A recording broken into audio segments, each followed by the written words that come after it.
My name is Matthew Greenwood, and I'm the Head of Debt here at the Centre for Social Justice. Our new report, Friend or Foe, looks at how debt advisors can support vulnerable people who borrow from an illegal moneylender. I'm just here to give you a few top lines. So what have we done?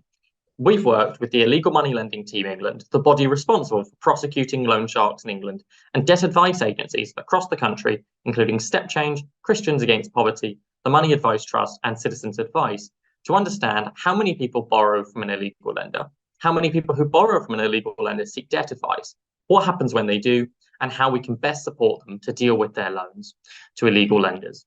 Throughout this report, we've used a number of quantitative and qualitative data to understand what's going on.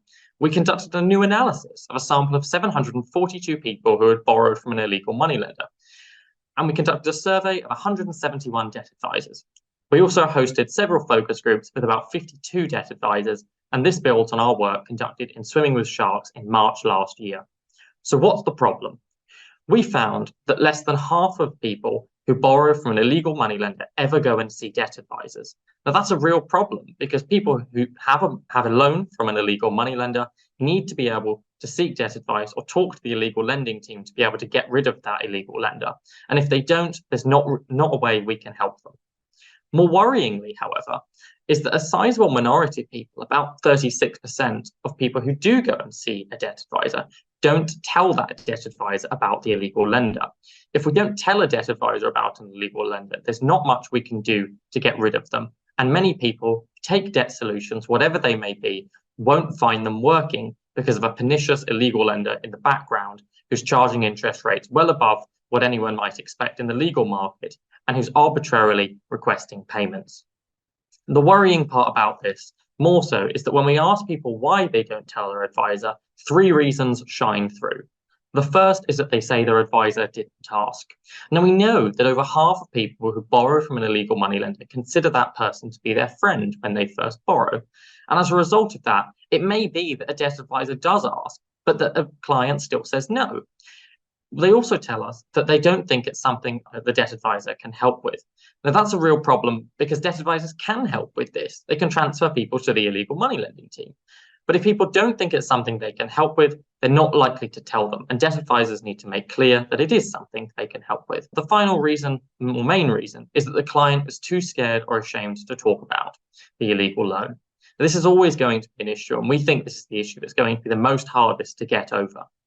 So after looking at this, what we wanted to do was talk to debt advisors and understand their experience of advising clients and work together on understanding how we could best improve that to ensure that clients get the best outcomes and get rid of more loan sharks.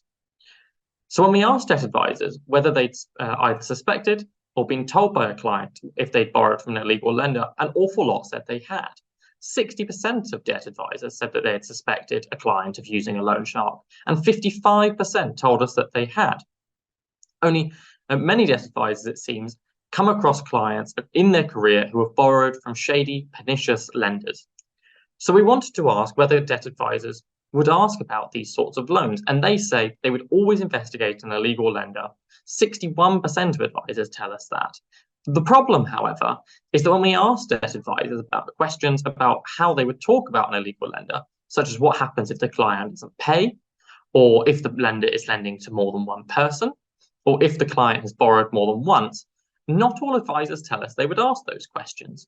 And that means that in many cases, debt advisors may suspect someone of borrowing from an illegal lender, but not definitely know they are because they haven't checked all the signs. So what we then wanted to understand was whether advisors would directly ask about an illegal lender. While most advisors tell us that they would, not all of them did. And we found that generally, the less confident an advisor feels talking about an illegal lender, the less likely they are to ask. So if debt advisors have good knowledge about illegal lenders, but sometimes they lack the confidence and the arsenal of questions to talk about an illegal lender, there's a gap to fill that we've now tried to do. Working with those advice providers, we have provided a new framework for debt advisors to use when talking with clients, and this follows a basic friend framework. What we want is for advisors to ask these questions of clients who they suspect having borrowed from an illegal lender. And if they come across a number of signs where it seems that a client has borrowed from an illegal lender, then they should ask. We're calling on the government to include debts to illegal lenders on the standard financial statement, the universal statement for advisors to check people's income and expenditure. That way, we can ensure that advisors ask these questions, detect vulnerable victims, and help them achieve support. Thank you.